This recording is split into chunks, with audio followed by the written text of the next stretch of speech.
Lord, सबको धन्यवाद यीशु मसीह के नाम से। आप सबको धन्यवाद। हर दिन परमेश्वर का वचन सुनने से, परमेश्वर का वचन और आप लोग को बताने में या हम भी उसको स्टडी करने में बहुत अच्छा मुझे लग रहा है। मैं प्रभु को धन्यवाद देता हूँ, आप लोग को वचन बता रहा हूँ, इसलिए मैं प्रभु को धन्यवाद। इस काम के लिए मुझे प्रभु ने चुना। प्रियो, आप लोग परमेश्वर का आशीष पा रहा है करके मैं विश्वास करता हूँ, क्योंकि वचन हर दिन सुन रहे हैं, तो हर दिन वचन को पढ़ते हैं और वचन को सुनते हैं, ग्रहण करते हैं और वो वचन को मानते भी है। तो इसलिए प्रियो, प्रभु जरूर आशीष तो प्रभु देगा ही। परमेश्वर को महिमा हो। इस विषय को लेकर मैं आप लोगों से यही आशा करता हूँ कि आप लोग बहुत आशीष पा रहा होगा, पाते भी है। प्रभु को महिमा हो।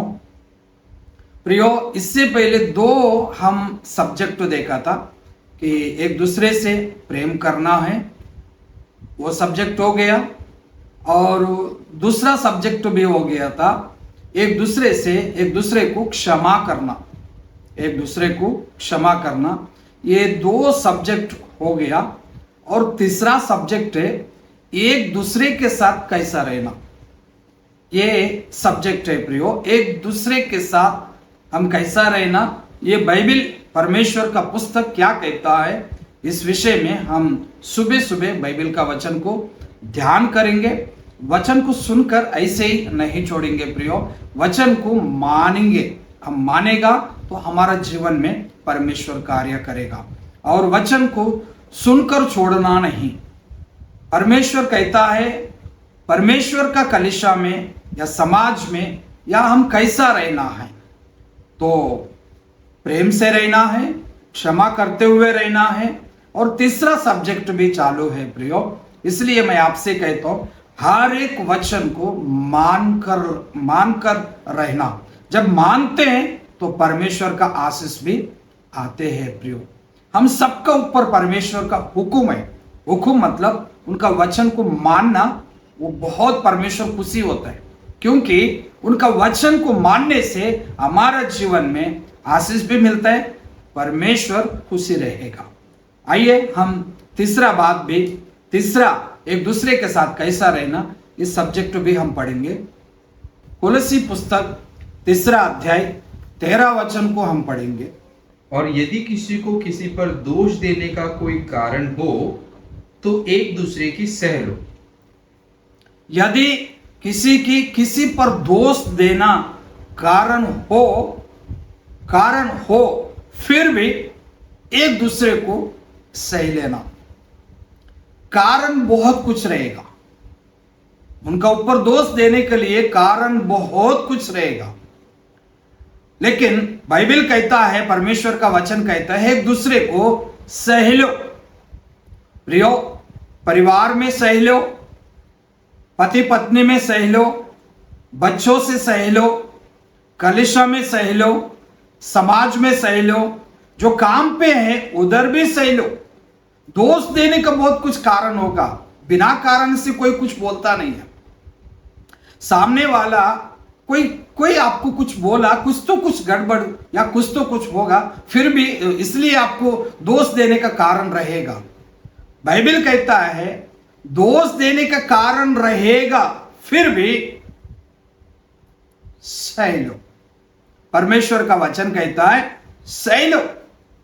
ये बहुत कठिन का बात होगा आपका जीवन के लिए, लेकिन सच भी है कि हमको सहने के लिए परमेश्वर कहता है।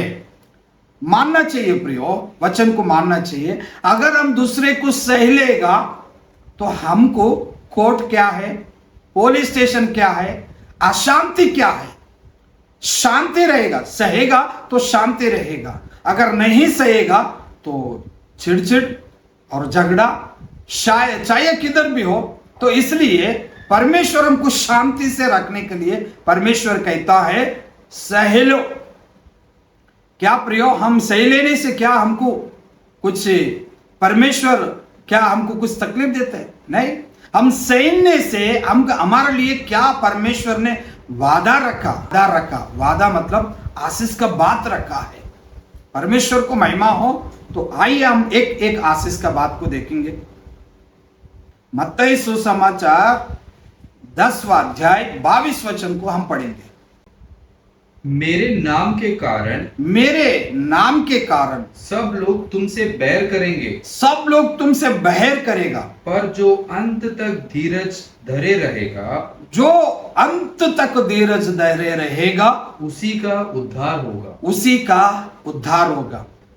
मेरे नाम से सभी लोग तुमको क्या करेगा? बहर करेगा। बहर मतलब दुश्मन जैसा देखता है। बहर मतलब तुमसे नहीं जमता है भाई, ऐसा देखता है, ऐसा नजर से देखता है। प्रियो, चिंता मत करना, क्योंकि परमेश्वर आपको चुना है, इसलिए आपसे बहर करते हैं। आप सच्चाई से चल रहा है, इसलिए परमेश्वर सच्चाई से चल रहा है, इसलिए आपसे बहर करते हैं, बहर रखते हैं। आप सच्चाई का मार्ग पे चल रहा है, धार्मिकता में चल रहा है, इसलिए तुमसे आपसे या बहर रखते हैं, बहर करते हैं। तो प्रियो, चिंता मत करना। जो कोई आपसे बहर करते रखते तो चिंता मत करना, क्योंकि अंत तक हम धीरज से रहेगा तो बाइबल में लिखा उद्धार होएगा। उद्धार सबका लिए नहीं होता है, उद्धार सबके लिए नहीं होता है। अंत तक, कब तक? हम जब तक जीवन है तब तक हम धीरज से रहना ही है। अंत तक हम हर विषय को सह के लेना। अंत तक हम हर विषय को, हर लोगों को, हर जनता को, हर प्रकार के लोगों को हम सह के लेना, तभी ही हम उद्धार पा सकते। इस वचन को बार बार आप लोग पढ़िए। उसी का उद्धार होगा। उसी का मतलब किसका उद्धार हो सकता है?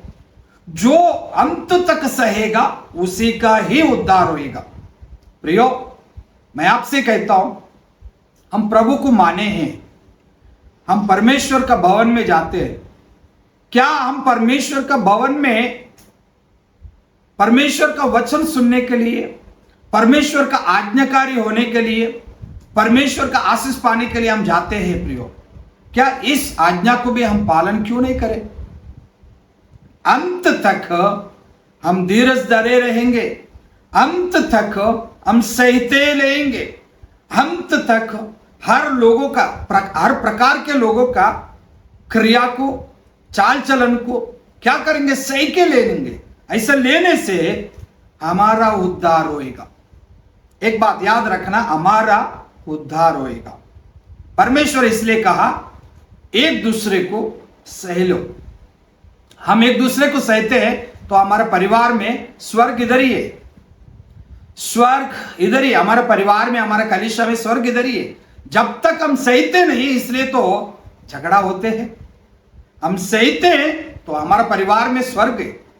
आइए एक दूसरा बात भी कहेंगे, दूसरे वचन को भी हम पढ़ेंगे। दूसरा कुरिन्थी 11 अध्याय 19 वचन को हम पढ़ेंगे। तुम तो समझदार